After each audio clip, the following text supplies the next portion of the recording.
football. Here are your hosts, the Taco Slayer Jorge and MLS Card Guy, Kris.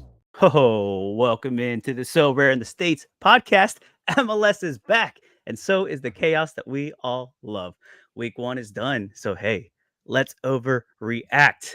Kris, the MLS card guy, with me as here as always, and we're bringing you another special guest, an MLS writer working over at SBI Soccer. Clearly, they're doing great things. We just keep bringing them to you. Larry Henry Jr. Didn't mess it up. Welcome to the show. Thanks a lot, guys. Glad to be here. Obviously excited to overreact about MLS Week 1, and yeah, let's eager to break it all down. Yeah. So as we kind of get into it here, I guess just give us a little bit of your kind of background and a little bit about SBI. I know you guys do some pretty cool stuff, and I've been following you guys for a while. But for those people that maybe don't know what you guys are, just give us a little bit of a background about you kind of personally, and as well as the stuff that you guys cover. Yeah. So obviously I've been with SBI now since about February. Yeah, it's still February. So about since February 2017. So it's almost 7 years now. Kind of flew by like that. So felt like when I joined, there was probably about 6 or 7 of us at the time. Obviously, a lot of things happened in the journalism field throughout the pandemic. So we had some people shift into different roles, some people go into new careers. So mainly right now it's myself and 2 other staff writers. I'll give them a shout out, Justin Ruderman and Fabian Renkel. They're doing great stuff for us out on the West Coast. That's probably why I don't hear from them until when I'm ready to go to bed. But all right. yeah. So SBI has been great. We do a lot of stuff on Americans abroad, the U.S. men's and women's national teams, and then obviously MLS, right? It's the big, probably the biggest thing we do outside of the Americans abroad. And I've been fortunate to do a lot with them over the last 7 years. Go to U.S. men's games, go to women's games, go to a couple MLS Cups. Got to watch my local Philadelphia Union lose in dramatic fashion. Man. To LAFC in the same weekend that the Philadelphia Phillies lost the World Series. Yeah. So it was a brutal kind and of the Eagles. and the Eagles. Yeah. It was a brutal kind of 2 days in LA, but it was awesome to be there and then come home and cry into a pillow for about a couple weeks. But it's been great. SBI, we do a lot of great stuff, and then obviously, I freelanced a couple other places. MLS Soccer, did some stuff for some of the outlets overseas, London Times, and so it's been pretty awesome to kind of watch the popularity in soccer here in the U.S. kind of go up as we get closer to 2026. World Cup coming, baby. So it's coming. It's been awesome, and obviously can't thank everyone enough for the support over the last 7 years. I'm interested because you talked about the Philly LAFC game, and our old co-host was lucky enough to be out at that one. I had to work that day, so I wasn't able to make it out. But he was able to go out to that. We went to this most recent one in Columbus, both of us. So it's been great to get to some of these games and see some of these finals. I'm interested. You've obviously covered a ton of soccer. What's the one that sticks out in your mind, like that one atmosphere, that one game that was just unlike anything else? Yeah, there's a lot, right? I've been to probably more Philadelphia Union games, covering more than anything, just because of proximity. And I just remember, I think there was a lot of great games down in Subaru Park.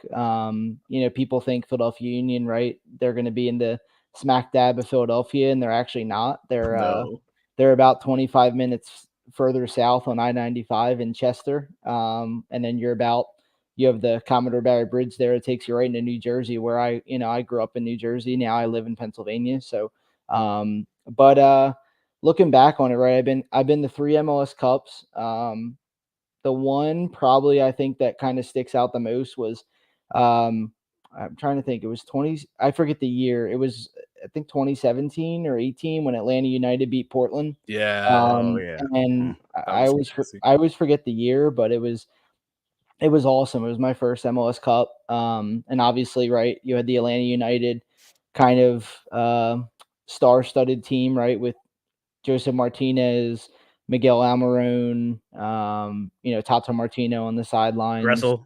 Darlington Nagbe. Yeah, Nagbe, Gressel. I'm pretty sure Miles Robinson was Barco on that team. Barco was, I believe, yes, on the team. Miles Robinson, I think, was maybe only a year or two into his MLS career. Brad Guzan, Michael Parkhurst. I still have a pretty funny photo on my phone of taking a kind of a photo in the press conference room. And I think Michael Parkhurst and Brad Guzan, who were probably a couple drinks in at that point, both caught me in the act of taking a picture. So, so it wasn't pretty discreet about it, but that was probably the best atmosphere, right? Because Atlanta United always had a kind of a packed stadium. It was a dome, so all that energy kind of just stayed in. And outside of that, I think I was also at the World Cup qualifier, U.S. men's national team against Costa Rica. I was in Columbus, and that was, I think, also a great atmosphere, right? Because it was a new stadium. World Cup qualifying, obviously a different animal, right? Compared to MLS Cup. And that was the game where Costa Rica took a lead, I think like 5 minutes into the game. And the U.S. had to kind of battle back. Serginho Dest had a really great individual goal, and they ended up winning 2-1, which was obviously important, right? Because, home results are always key. So, I just think Columbus is a great soccer city, and they definitely showed up on that night for the U.S. So those two probably top two in my top two, up here. Yeah. World Cup qualifiers is something else. Luckily, being in Orlando, we get a lot of them. So U.S. Soccer loves here, which they just announced USA and Brazil. So I'm hoping to get tickets. So if anybody's listening, help me out here. But real quick, everybody's here because they want to know which players you got to buy. We're going to overreact, right? We're going to talk a lot about players. Some we don't. Larry, we'll kind of bring you into the Sorare universe a little bit, kind of show you some scores, see what you feel, because it doesn't always translate, right? Sometimes it looks like they're doing great on the field, and then you look at their scores and you're like, wait, what happened? But before we get into that, real quick, I want to shout out everybody that's here. J Vic here, James Johnson, FPL veteran, all of y'all coming out, supporting the show, doing all that. So Larry, I need your help here because Kris has been talking about this forever, right? We're going to get right into the sauce. All right. This guy has been defending Toronto all off season when everybody was doubting, and then he watched him play one game and he just won't stop. Here we go. Bandwagon time. Give me Toronto. Yeah, go ahead. I want to hear what you think of Toronto first before I jump in. Yeah. Me, Toronto, right? I just think so. Obviously, it's a big season for them. John Herdman coming in, obviously that experience with the Canadian team. I think it was a really good hire. I do like John Herdman and what he brings, kind of his energy, right? He's one of those guys that will kind of say anything and back his players. We've seen that with the Canadian team. And overall, I think week one, right, you want to get off to a good note. I think getting a point in Cincinnati is crucial. Not many teams did that last year, and I don't think a lot of teams are going to do that this year as well. But overall, I think there's so much talent in the squad, right? You got, Insigne, going through Richie Larea just came back. Bernardeschi's still there. Osorio, right? Sean Johnson just got his 100th clean sheet in MLS, his long career. And then you have a lot of younger players, right? Some guys that, played with TFC2 over the last couple years, Kobe Franklin, Coelho in the midfield, Petrella. So I think that Toronto definitely is they're going to do better than last year. I'll say that. I think you have Insigne and Bernardeschi, just those two in general. Like, you should just be a better team. And I know they were there last year, but there was a lot of things going on, coaching changes and everything. I think this is the year where they kind of turn it around. I'm not saying that they're going to compete for Supporter Shield or top 4 in the East, but I do think they'll be in the mix for the playoffs in the East this season. See, I think you nailed it when you said coaching agree. changes and you said John Herdman and you started with that. Because I think that's the key, right? John Herdman, I have a lot of respect for with the Canadian national team. Comes into Toronto and now has the entire offseason to get these guys to buy in. And from what I saw on Sunday, they were bought in, right? Insigne was flying around. He was doing his thing. I don't think he had his best game ever. But he was clearly a lot more bought in than he was last year. And let's not forget, at the beginning of last year, everyone was like, this is the super team. This is the team that's going to win the Supporter Shield. It's the same team. Like, if not, they're better because they've added like Kevin Long is in the back, which is huge. Which I think that was kind of their bugaboo last year, is not having Sean John available for a lot of games. And then just kind of defensively in general. Osorio missed a bunch of games, so I'm really interested to see Osorio this year as they push him a little higher up the field. And then really the one that stood out to me was Flores. I thought Flores had a huge game on Sunday. He was all over the place. You can see his score is basically third best, it looks like, in this game, behind Kip Keller and Miles Robinson. Also, shout out Kip Keller, who I own a super rare of, because he had a rough go in Austin, but since he was really high on him in that draft, and I know a lot of people thought they were going to pick Keller over Celentano, and then they ended up going with Celentano, which was a fabulous decision, and now they've got Kip Keller too, so kind of worked out there. But as far as Toronto goes, I think they still need a number 9, right? I think they still need somebody who's going to put the ball in the back of the net consistently, but I see a lot of depth in the midfield. I see a lot of talent, like top end talent, a goalkeeper that can stand on his head. And if they get buy-in and they really want to try, like I could see, and you said you don't think they're going to compete for the Supporter Shield. I don't know if they can really compete for Supporter Shield just because there's some other really good teams in this league, but I do think they'll get a home playoff game. I think that's where I'm putting them. It's kind of like 3-4-ish in the Eastern Conference. So I've got a lot of eggs in that basket, and they've got some dudes coming off the bench. You mentioned Kobe Franklin. Jaquil Marshall-Ruddy was maybe the top prospect in North America a couple of years ago. He's still here. He's still on the bench. He still plays for them. So yeah, I love the talent. I love the depth. I'm all aboard the Toronto hype train right now. And Jorge, you can rain on my parade if you want, but listen, I'm here for it. Like, they couldn't do anything on the road. And they go on the road to the best team in the league last year, a team that no one was able to get points off them in Cincinnati last year, and they earned a point. If not, they should have won. But they're not the same team. And you want to talk overreaction?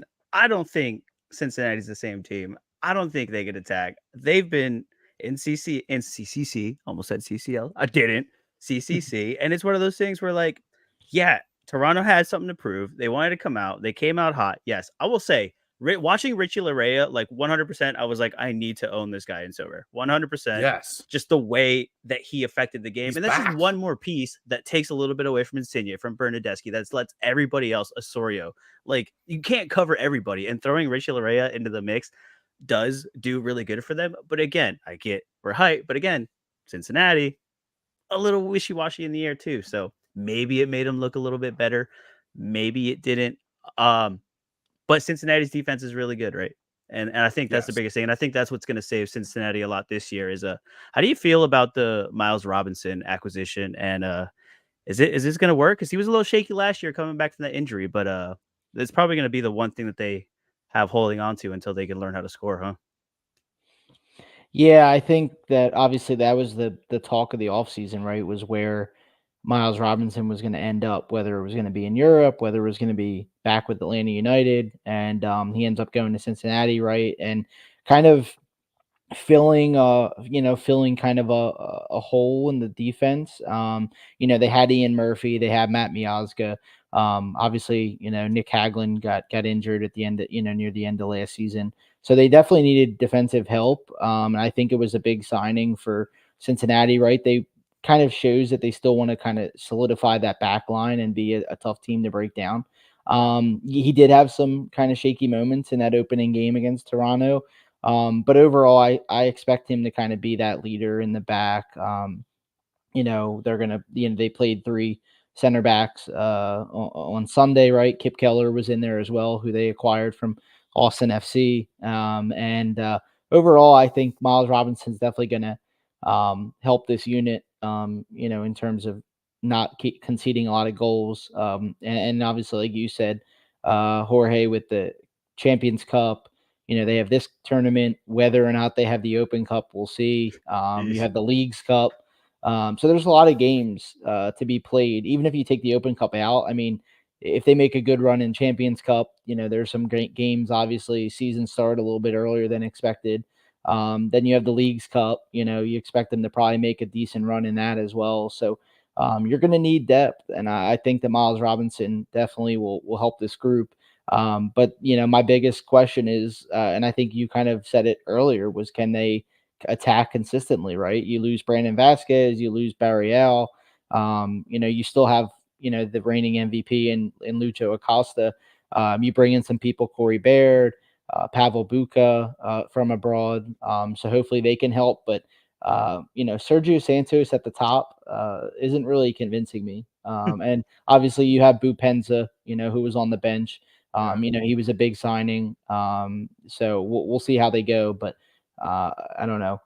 I think, Bupenza is going to be the guy that's going to be the, leading attacker. And then you have Corey Baird, who had a good season last year. But they're not Brandon Vasquez. Or Barrial. And I think you nailed that. Like Orleano, I mean, I thought he had a decent game, but was definitely not the same. And Kubo just didn't look I don't know. He looked very out of place to me playing wing back. So I wasn't in love with that one. The one person we haven't mentioned on Cincinnati is Nwobodo, which I think he is the key. Like, as long as he's in there, they're never giving up goals. Like, they have so much center back depth, and they have Nwobodo in front. Like, you're just never going to score on them. So as long as he's playing, I think they always have a chance. Lucho Acosta, obviously, they always have a chance. But Lucho does need help. I watched for years in DC where he had no help. They got him Wayne Rooney for like half a season. They were like so good. And then, I think Lucho left before Rooney did. I can't remember exactly. But I watched a lot of I'm trying to think who was even on that team. Yamil Assad was like one of the best attackers on those teams. And it was like, goodness gracious, guys, like, get this man some help. He's trying his heart out. So yeah, he'll be there, but can they get anybody else to work with him? And again, I think Cincinnati will be fine. Will they rack up 69 points again this year? I highly doubt that, but I think they'll be, contending for a home playoff spot again. I'm gonna leave this one up to you as the guest. You can kind of pick where do we go next? Like, what other games do you want to talk about? What else did you see from this weekend? Yeah, I mean, obviously a lot of games on the schedule, right? I think there was some, just kind of picking some results. I mean, Portland getting off to a good start, I think, was crucial. I mean, albeit it was the Colorado Rapids who, even though they did acquire, like 10% of U.S. men's national team pool players this offseason, they're still the Colorado Rapids, and they still have a lot to prove, right? I think the biggest game, that kind of stood out for me was DC United picking up the win over New England, right? Right. DC United, a team that obviously has kind of struggled, right, the last couple seasons. Coaching changes. We'll keep that term in for this segment too, right? A lot of moving and shaking. You have Wayne Rooney, you have Losada, now you have Troy Lesesne. And overall, I think it was a good performance. Obviously, the red card to Veroni definitely gave DC some, it changed the game. It changed the game for sure. But Christian Benteke with the hat trick, that's what he was brought here for, is to score goals, get back to playing like the Christian Benteke of old, right? Like I really haven't seen a consistent Benteke since his Aston Villa days. I mean, and when you look at it, right, Liverpool didn't work out. Some other spots didn't work out. He gets 3 goals. That's great for him. Player of the match day with MLS, and overall a good 3 points for DC United. What'd you guys think about that? So I said I got takes, right, Jorge? Oh man, This was what I was talking about. Did you guys like plan this without like letting me know? No, Or just when gonna he gang like up on me brought it the up, I entire was time? like, my God, this is beautiful. I love this. So I'm just background. I'm a DC guy. I used to work for DC United, so I followed them for years, ever since the Rooney Acosta days. So Benteke is a very specific type of player, right? He's not going to create his own shots. He's not going to create opportunities.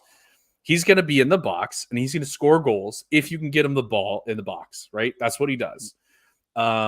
This team that they've put together understands that finally. They have guys that can actually get him the ball in the box, which is amazing. Cliche, obviously, fantastic. But the Aaron Herrera and Pedro Santos as the fullbacks, my God, they are going to put in some beautiful crosses this year. I have a ton of respect for both of those guys. For Peltola, I don't know how to say his name. I think he's Finnish. He really impressed me as well. He had a monster game in the midfield, I thought.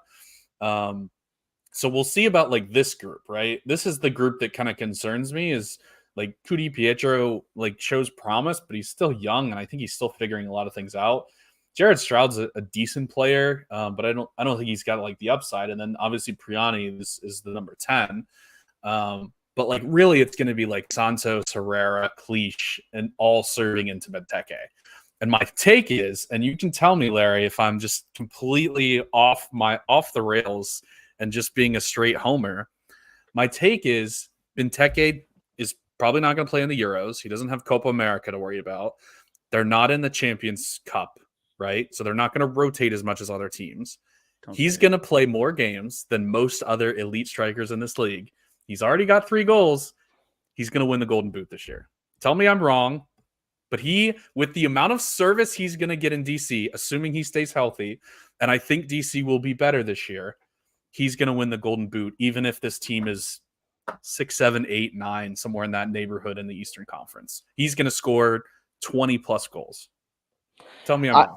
I agree that I think he's going to be near that 20 goal plateau, right? He's already had a great start, 3 goals. And again, like you said, that service is crucial.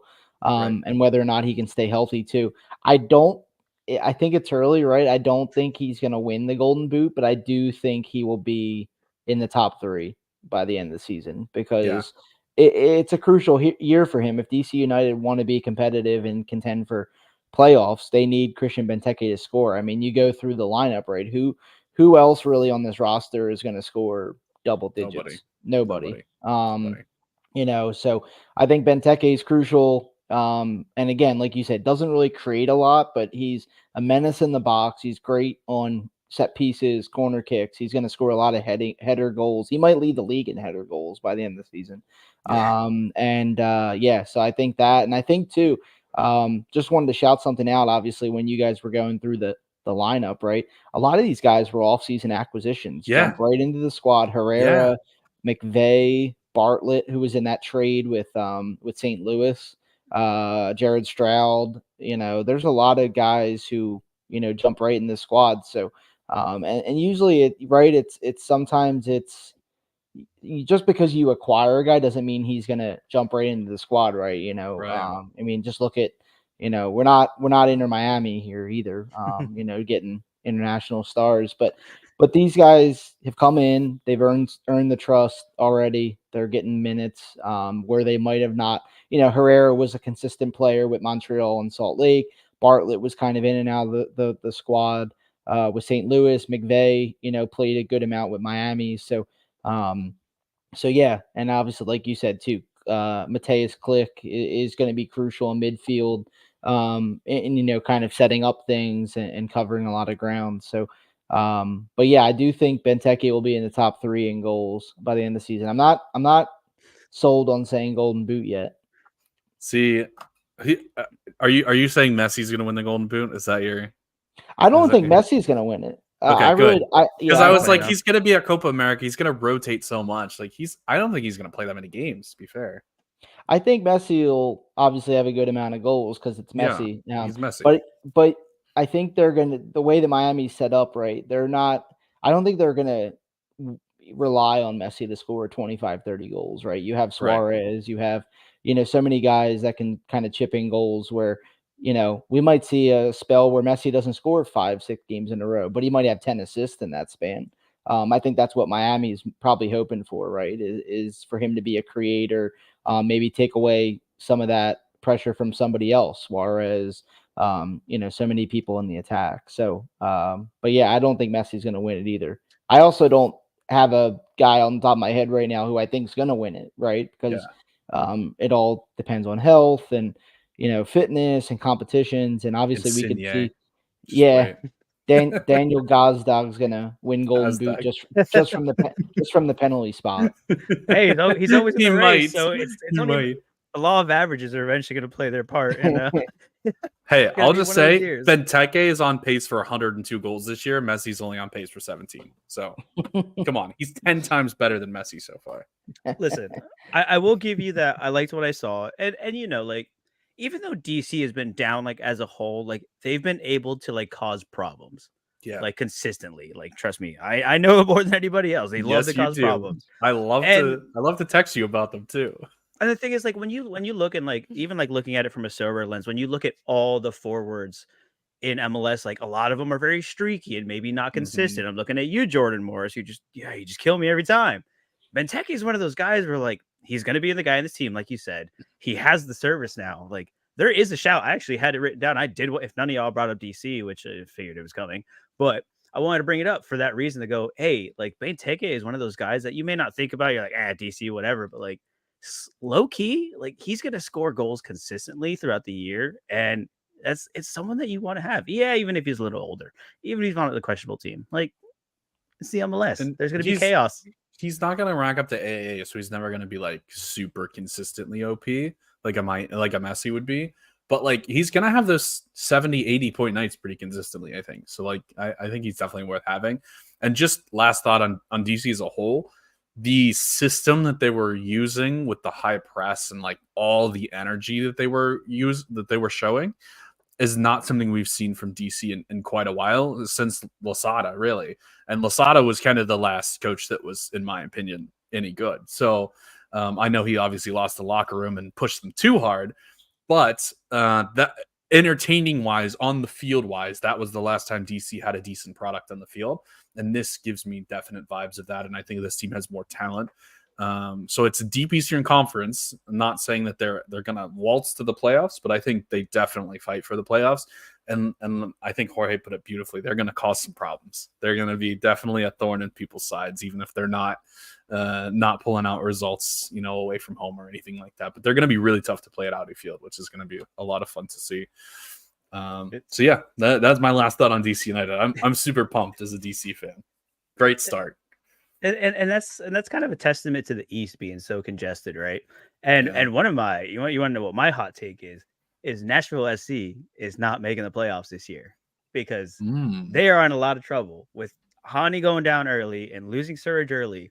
If you look at that game against the Red Bulls, they had nothing going. They had no ideas. They had no nothing. Poor Tyler Boyd was just trying to do everything out there by himself. And it's not so much that, like, look, this team, they've always been good defensively. They've always stuck around, but Bunbury up top is not the answer. And it's one of those things where, like, yeah, sure, they can get healthy. Yeah, they could probably go on a run. Like, there's a good team in here. My fear is that because the East is so good, Nashville's going to fall behind really early and just not be able to catch back up. And for that reason, and DC could be one of those teams, or not Toronto, that could easily just scoop them up, go past them. And I think Nashville is in trouble. So how do you guys feel about that? I think you're right about it for sure. I mean, when you think of Nashville, right, you think when Mukhtar's there, obviously they're a different team, but when I think of them, they are a defensive team first more than they are attacking. They're always gonna, last season, right? You grind out a lot of 1-0 wins, 2-1 wins. You don't concede a lot of goals. You have a lot of veteran kind of leadership in the back and at goalie. So obviously Mukhtar getting hurt and Surge getting hurt kind of throws a big wrench into it now for Gary Smith. And what are you going to do?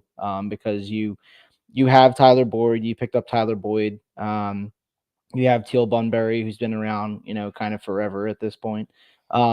So you have guys that can contribute, but there's nobody on that team right now in the final third where I'm like, that wows me, with no Mukhtar, no Surridge. It's going to be crucial, right? And they have Champions Cup, obviously, tonight and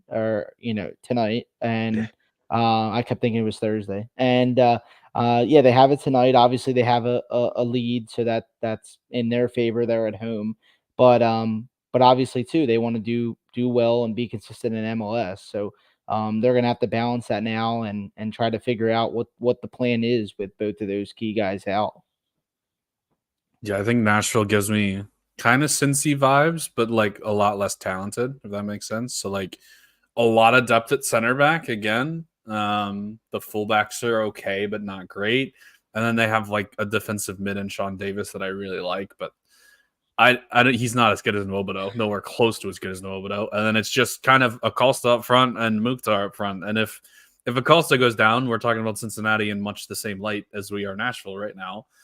Which is they have no threat whatsoever going forward. And I think it's definitely concerning. In my opinion, a defensive team is never really going to be, super out of it, if that makes sense. Like, I think they'll definitely drop points and I think they'll be lower in the standings, but they're also not going to like get blown out and just like lose 10 games in a row, right? They're going to pull out some 1-0 results here and there. Like that's just kind of what they do. I think I'm definitely down on Nashville, but I'm not going to totally write them off. You mentioned it's a Deep Eastern Conference, so they kind of do need to come up with some results, and that might be difficult going up against some of the talent they're going to be going up against. So it'll be very interesting to see how they do early with all these injuries, and if the injuries kind of continue. But I could definitely see them missing the playoffs for sure. Look at me go. Look at me saying something smart. Wow. But on the other side of that game, though, can we talk? Actually, before we move on, Larry, what's your opinion on Lucas McNaughton? Because I keep saying, Chris, that he's making the round. People are talking highly of him, and Chris just shoots me down every time. Do you have an opinion on Lucas McNaughton at all? Yeah. I mean, I think he, obviously a veteran player now, 28 years old. Has been around for a while now. I mean, in terms of MLS experience, right? He still has only played about a little over 55 games between Toronto and Nashville. I think he's a good player for sure. But I don't know if he is that long term, right? Walker Zimmerman was on the bench. I'm assuming that was kind of a resting decision, right, from the Champions Cup match, the week prior. But I think he's a good depth piece to have. I don't think he's a star in any way defensively. He gets the job done, which is kind of what you'd expect right out of a center back. But I think it's still Zimmerman's kind of number one role, and then Jack Mayer's been around for a little bit now too. And he's younger too. Maher is just younger, and I think Maher has more upside, to be fair. So I think that's my problem with McNaughton. I don't think he's super bad by any stretch. He's a solid player, but he's just not a star. I don't see him having a ton of potential, and I don't think he's like I'm not buying his card anytime soon. Let's just put it that way. You know who is a star though? Emil Forsberg over on the other side with the Red Bulls, because I don't know if you guys watched this game or watched it closely, but when he just took the ball and dribbled halfway down the field and just almost banged one in, I was like, oh, man, this is the guy. What did you guys think about his debut? And is he enough for this Red Bull team to be competitive, or they still have more work to do? Forsberg, definitely, a lot of experience, right? With Leipzig, kind of all those years, kind of bounced around, in his European career to start and then end up with Leipzig, now with the Red Bulls. I think it was a great addition, right? Because when I looked at the Red Bulls last season, they were a competitive team, but they didn't, again, one of those things where they didn't have that guy that really wowed you, right? Lewis Morgan got hurt. Van Zier really didn't, get it going in the final third. yes, they had some young players. You had Daniel Edelman and Frankie Amaya and Kyle Duncan. But again, nobody that really wowed you. And I think that Forsberg has so much creativity. He had 7 shots in the game against Nashville. Really was kind of the player of the match in terms of just producing opportunities. And I think, he's going to be a great addition for this team that already has a good core of players that have returned, and now you just had him in the mix with a healthy Van Zier, Elias Manuel, Lewis Morgan came off the bench, so that was good. They also have some younger players too, Winkleman, Carmota, who came off the bench. So I think that's Red Bulls are definitely gonna, I think, surprise some people in terms of what they did last year to now. Eventually, they get Sergeant Goma too, which I think he's going to be a key piece to this team. I think this is going to be his breakout year. You hit Daniel Edelman, who I love as a player in the center of midfield. Not as high in Frankie Amaya, never have been. That's just personal. But I think one really underrated piece of this team is Coronel. I think as a just strict goalkeeper, he's one of the better goalkeepers in the league. He doesn't get like all the praise that some of the other guys get. But he reminds me a lot of Drake Callender before Drake Callender got on Messi's team and started being on international TV all the time. Coronel's just really super solid as a shot stopper, I feel like, and he really impresses me. And I think he's kind of an X factor. And you mentioned Forsberg coming in, being that X factor going forward. And I'm interested to see kind of how they stack up with people. You mentioned Van Zier needing to step up. I think that's huge. I think they need a number 9 that can put the ball in the back of the net, because I kind of like where they are, in the midfield and in the back and at goalkeeper. So it's really a question of, Forsberg, Lewis Morgan, Van Zier, and Goma. Can those guys produce enough goals to really keep this team relevant? And I don't know. I think they fight for a playoff spot. We'll see if they get there or not. I think they're right on that line for me in the Eastern Conference, like 8, 9, 10, right in that neighborhood. What do we think Lewis Morgan's production is this year? Like coming off the injury, like you never really know what you're going to get. But I mean, he showed so much, everywhere he was before that injury. What do you think we can expect of him? Like, do you think he'll be a dangerous threat goal scorer? Do you think he's just going to maybe just get assists? Like, what do you think? What do you think his impact is going to be on this team this year? I think, obviously he had that serious injury, so that definitely kind of plays into it. I think that, when you look at him and what he's done, right? Was it 2022, 18 goals in 37? Yeah, it's 18 goals in 37 appearances.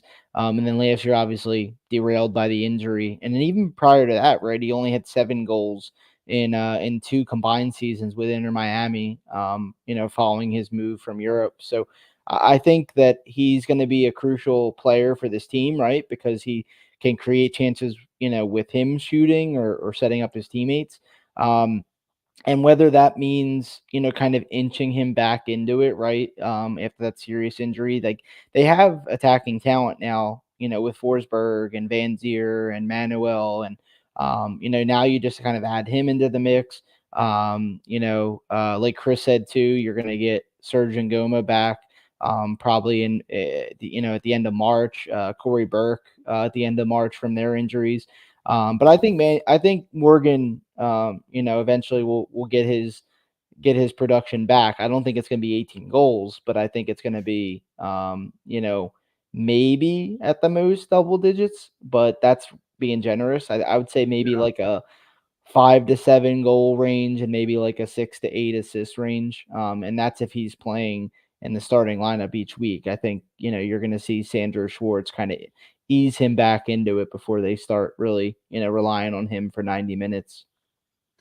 I think the other thing with Lewis Morgan is he works so well off the ball that you can kind of have Forsberg run it, and then Morgan is kind of the complementary piece, right?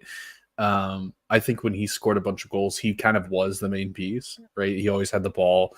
But I think he's better as that more supportive, that the backup dancer almost, right? Like the second fiddle, where he can create space for other people and then exploit space if the defenders are going to give it to him. So I think he is, to your point, a really key piece for what this team is going to end up doing.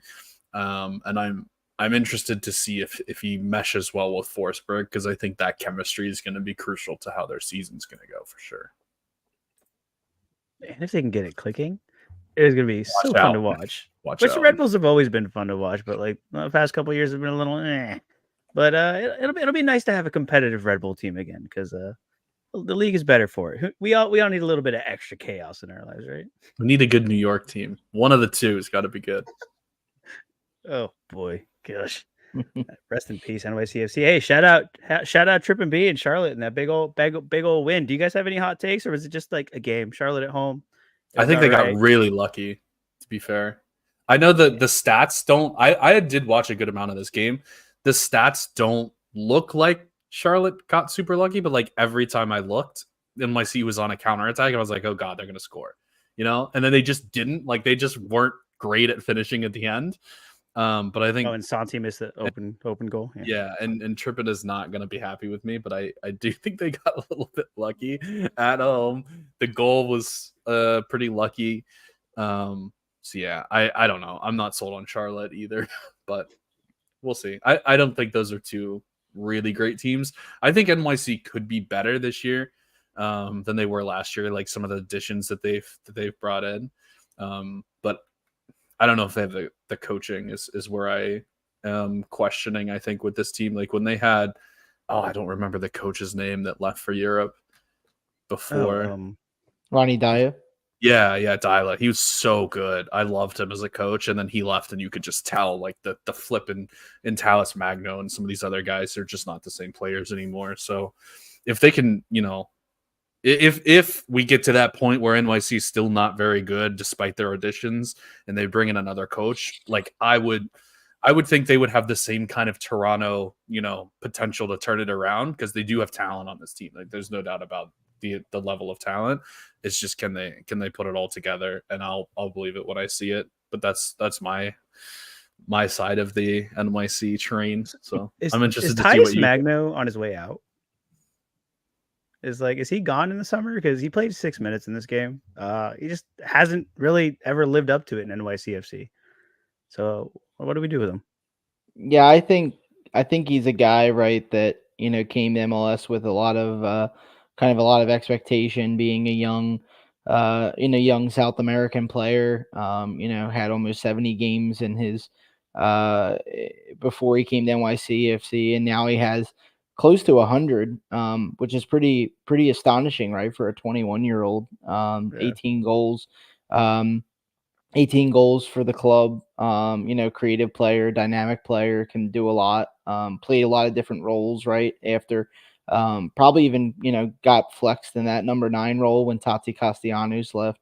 So I think he's a guy definitely to keep an eye on. I think he's a talented player. There's going to be a lot of teams kind of sniffing around that will want a player like that. And, like you said, it's only 6 minutes. I don't know if that's a fitness thing or, maybe something just getting beat out for positions at this point. Yeah. But I'm not convinced with NYCFC. I think Nick Cushing should have been fired at the end of the season.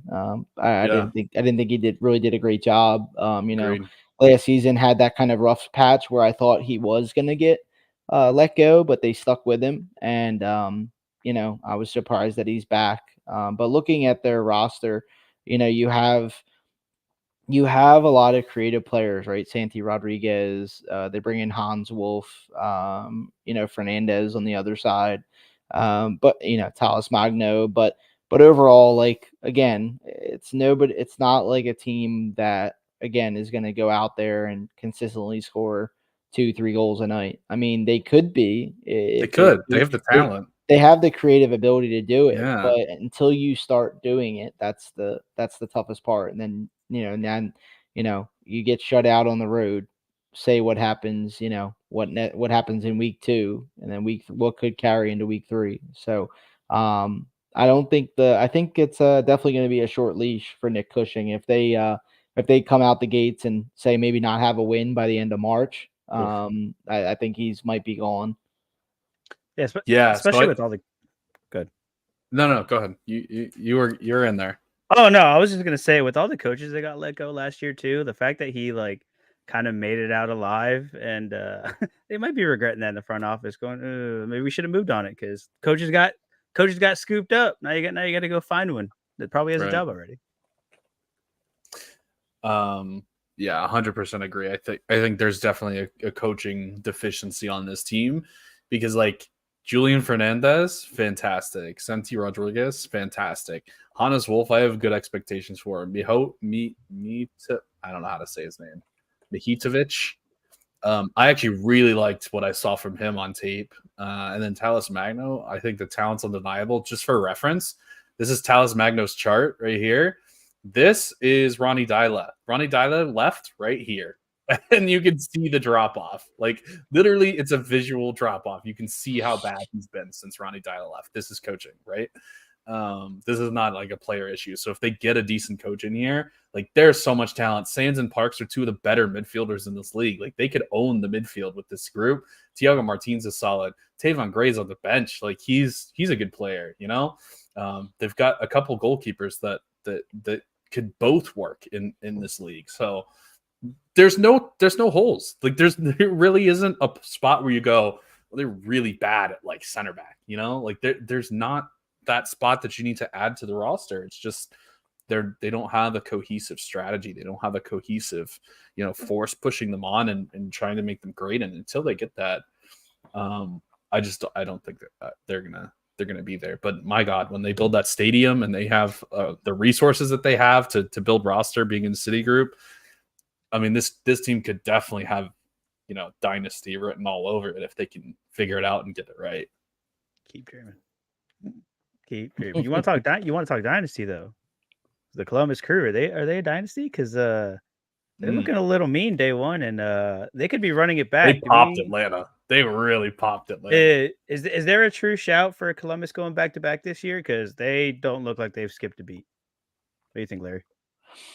I think definitely for sure, right? They didn't lose a lot of people outside of Julian Gressel. You know, you keep a lot of these same kind of starting lineup, right, from the MLS Cup game last winter.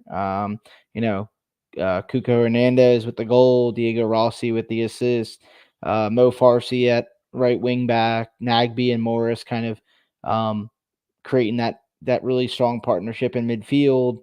Patrick Schulte in net, you know, and then I just think that, you know, Wilfred Nancy has done a great job with this team in terms of, you know, just obviously relying on those stars, but also providing those opportunities to young players. I mean, I was able to kind of cover a lot of these young players with MLS Next Pro, right? Jason Russell Rowe and Mo Farsi, Zawadzki in defense, Max Arfston off the bench. So, and you don't see that. I mean, outside of like Jim Curtin with the Union and trusting young players, Wilfred Nancy's definitely kind of done that as well. Nico Estevez has done that with Dallas. Like, I mean, not everyone does it, and I think it's good to see, right, for the league and for the players. And I think Columbus is definitely going to be a force again this season. You know, a great win over Atlanta United, who's looking to try to get back to being, you know, relevant in the East and winning trophies.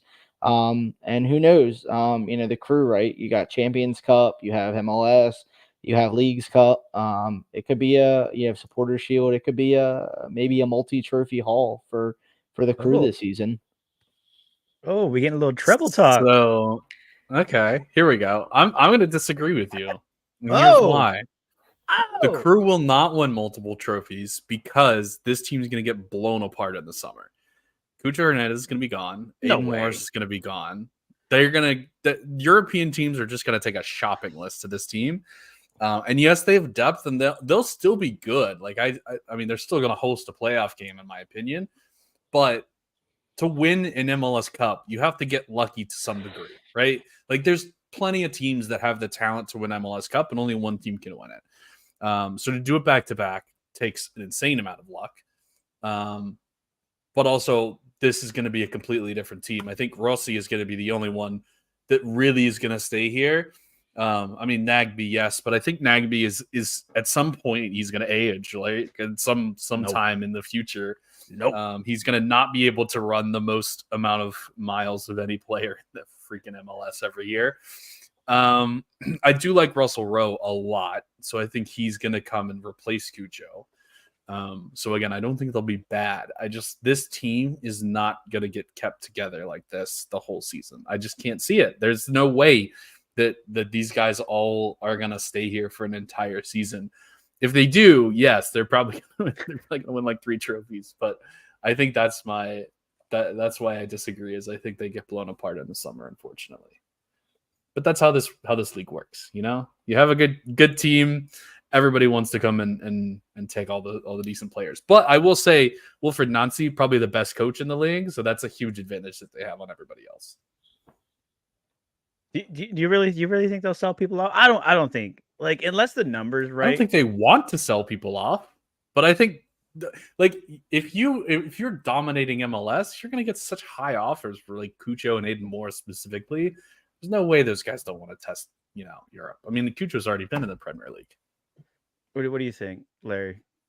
I mean, it's tough, right? Because you would hope that they kind of just finish this season and then you could sell them in the winter.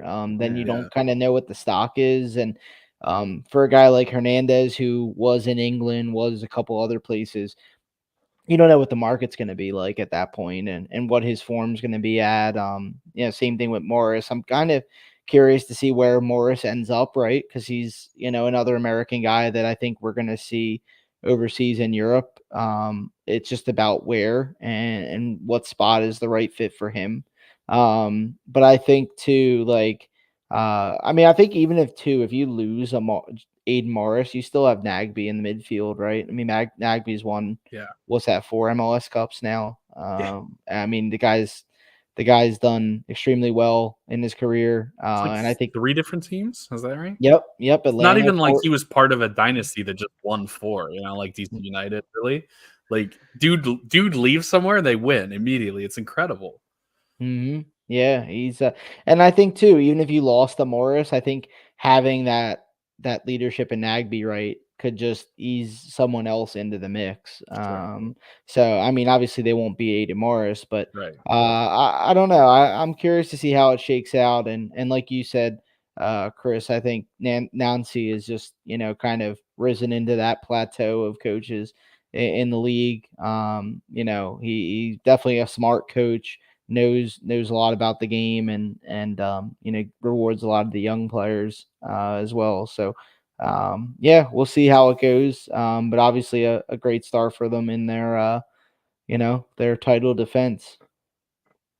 I don't know. I'm high on this team. Like, watching a team be able to just, like, no matter who they play. I mean, and they figured it out later on last season, but like just finding a team who could literally just shut the other team out, not let them do anything, not let them execute their game plan, just completely suffocate them out of games. You don't really see a lot of teams do that, and consistently, and just every time.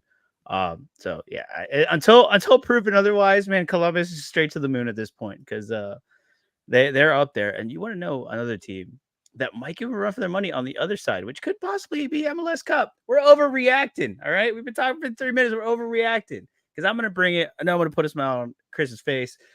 LA Galaxy. Oh, no. Got some new acquisitions. You got Poosh in there. You got Paintil, which looked incredible. Gabriel Pett came in, beat a little people off the dribble.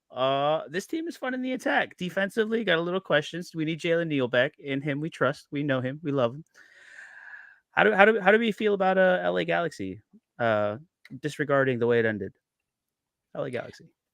I mean, I think you definitely hit the nail on the head, right? So a lot of attacking pieces this season. Puig in midfield, Fagundes, Paintsill, who had a really good debut, Jovelich, in the attacking, and Peck off the bench. I think the big question mark, right, is going to be the defense, and whether or not they can stay consistent, throughout the season. And obviously too, I think, John McCarthy's been around for a while, local guy here in my neck of the woods, Nice. and has had a really good career, right? Of just staying in the league and being part of some big moments, right? Obviously, when helping LAFC win that MLS Cup a couple seasons ago, where he probably didn't think he was going to be coming off the bench, Right.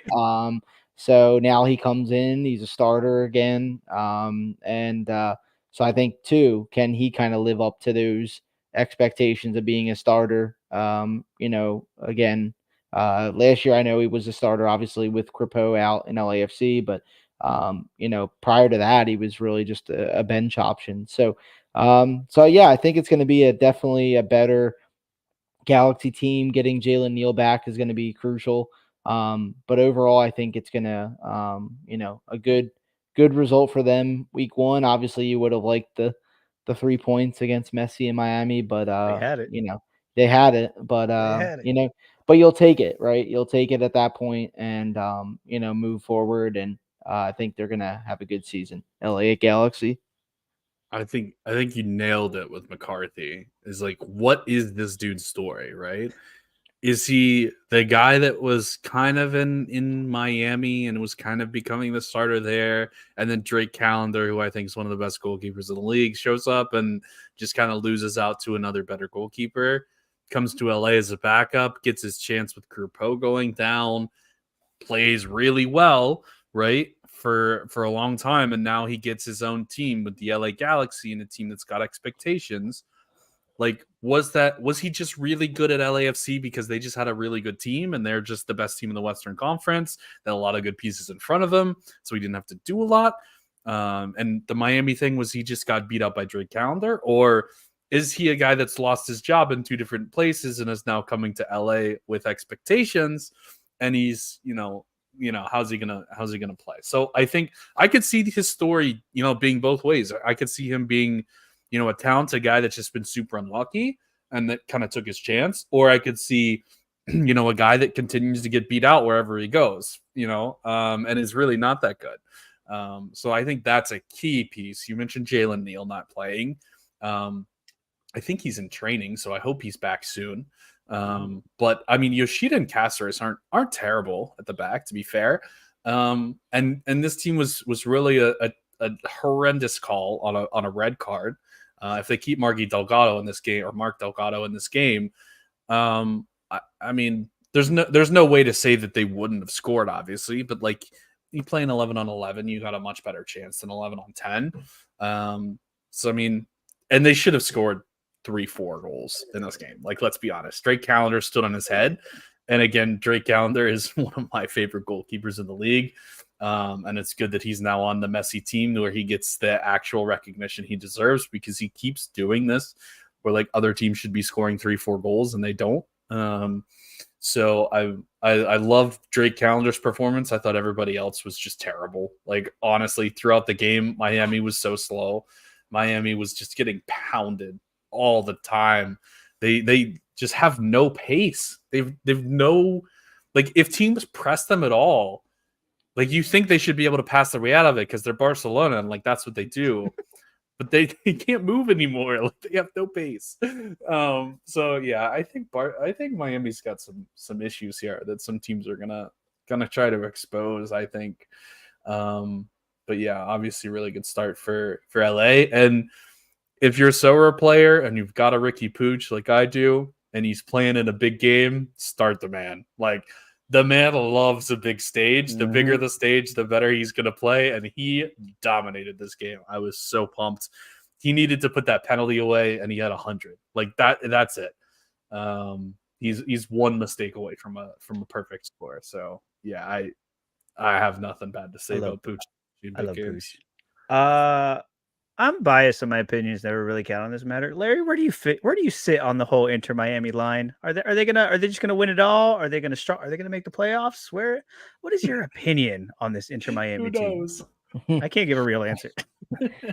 Yeah, I mean, I think they're obviously enough talent to win the league, but obviously it's MLS. There's always something crazy going on. Someone's going to come out of nowhere and do well, I think, down the second half of the season. I think everyone's really sold on Miami. I think they're obviously going to make I think they're going to make the playoffs. I don't know if I don't back them to win the league solely because of Messi and Suarez and Alba and Busquets and other Drake Calendar, but I do see them being competitive. I do see them, competing for trophies, whether it's the league or Supporter Shield or Leagues Cup. I think they're going to be competitive. They're going to be in matches, but I don't see them winning MLS Cup. I just think that there's going to be a team, probably a much younger team that has legs and can run for 90 minutes. And two, you never know what's going to happen with acquisitions and who makes some moves. It's so early to say. I think one team I definitely, I think, really like, and Jorge will like this, is Orlando City. I think, Yes. I mean, not a great week one result. Obviously, you have Champions Cup and you advance in that, which is crucial. But there's a lot of talent on this team. Keeping Duncan McGuire, I think, was important. You have Facundo Torres, who is an MVP talent. You get Luis Muriel, to in that attacking core. So I think it's a good, I think Orlando City is definitely a team to watch, and that's actually, probably going to be my eyes will be on that this weekend, right? Miami versus Orlando City in state rivalry. It'll be a good one. Oh yeah, no, keep going, keep talking. I love it. I'm loving it. Just keep throwing it out here. No, it's gonna be great. Yeah. I'm trying to like not let the Orlando fandom get to me, but I mean, we've been excited for the past couple of years, ever since Oscar Pareja really turned the team around. But you could feel it in the air that there's something special brewing. I mean, Muriel debuted last night. It's not necessarily like full 90 fit for the MLS, but he looks really good. He doesn't need to be. He can just show up and just be dangerous in the box. So very, very exciting times. I'm trying to like be rational about it, but the excitement is real down here in Orlando, and we want more trophies. That's all I'm gonna say. More trophies after you beat the USL team for your only trophy ever. Okay. Leave it to Orlando. Like, the only trophy we win, of course, it's against the USL. Why wouldn't it be? I mean, come on. In perfect cardiac cat fashion. That's how we do it down here. So you can explain away, right, the first result, but like, for my money, that was the worst result of the weekend. A home draw against Montreal. I was not expecting that at all. So like, what happened? Like, I didn't watch the game. What happened? I mean, there was chances. Didn't put them away. Canada, but like, you got to think about it. We play Miami on Saturday. Canada happens. We play Miami on Saturday in Miami, and then we have our rematch against Tigres the following Tuesday. Right now, like, it was a lot of tired legs. It was weird. I mean, there was chances. There really was. I rewatched the game recently. We looked good for parts of those games. In perfect Orlando fashion, we started the game really slow, and Montreal really put it to us. And Montreal just kind of sat back and absorbed pressure. And everybody knows Orlando City has struggled to break that down. And that's nothing new, and they continue to do so. But no, the real test is going to be this weekend against Messi, and then turn around and see what we can do to Tigres. Because the way that we lost in Champions League last year to Tigres, when we basically had them, it's going to be a game to watch next week. So you got Huan in this game this weekend. Okay. You got Huan. That before the game, me and my buddies were like, "Oh, could you imagine if Huan just passes and makes an assist to Joseph Martinez?" And we're like, "Haha, that's not going to happen." And it almost happened right in front of me too. I was on that left side of the goal, like Huan was just running at me and just passes it to Joseph. And good thing he's washed that he missed it. But I would have quit. I would have walked out of the stadium. My heart wouldn't have been able to handle that. It just no. Oh, J-Vic's got a question for you, Jorge. Throw Kyle Smith. There. El Soldado, okay? That is our guy. Kyle Smith is the man you always need, okay? Love him. Keep him on the squad. Team-friendly deal. Keep him forever. Kyle Smith is the GOAT. Whew. Talking about Orlando gets me winded. I get all excited. You all right? Need a break? Larry, tell me, do you have any other hot takes? We've been talking for an hour. Do you have any other takes? Any team that we didn't cover? Anything that you're like, I need to get this out there. These people need to know. Anything on your mind? Trying to think. I think I pretty much hit everything. I think, obviously the teams that we kind of expect will be there at the end of the season will probably will probably be there, right? The Cincinnati's, the Columbuses, the LAFCs, the Seattles. I think I think looking at it like, from a local perspective, I think that obviously to me, this is the Philadelphia Union's last chance with this kind of core of players to really lift a trophy other than the supporter shield. And I think there's just a lot of talent on this team. You bring back Kai Wagner, you bring back Bedoya, who's a veteran leader. You have a really great trio, at the top of that attacking core with Carranza, Ura, and Gazdag. Quinn Sullivan, playing more now in kind of a midfield role. And then you have Jack McGlynn, who obviously I think is continuing to grow into a consistent first team player. Both of those guys, best player on the field last night in CONCACAF Champions Cup.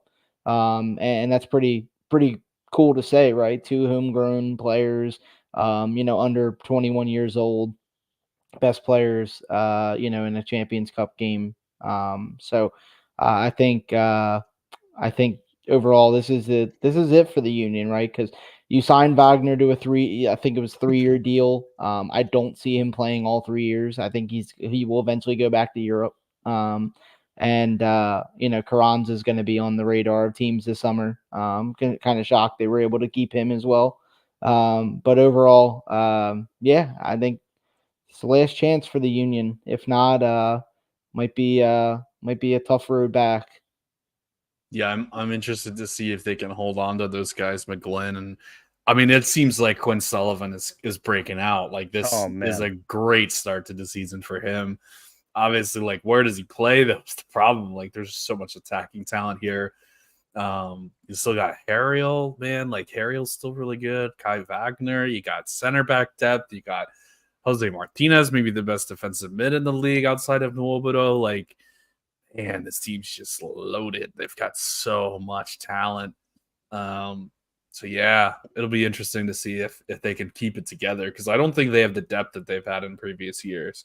It's like if they get hit by injuries or like they get, they lose a couple guys to transfer, this isn't like you're bringing Jack McGlynn, Clint Sullivan on off the bench. Like those guys are your guys now. Like there's nobody else you're bringing in off the bench that's really going to have that big impact. So it's a riskier team, I think, than previous Philly teams, but man, the upside is still there. Like they could, like if we're sitting here in December and Philly's just run the table and killed everybody, I'm not shocked at all. Like that's 100% normal. And yeah, Bob is saying defense is brutal for Philly.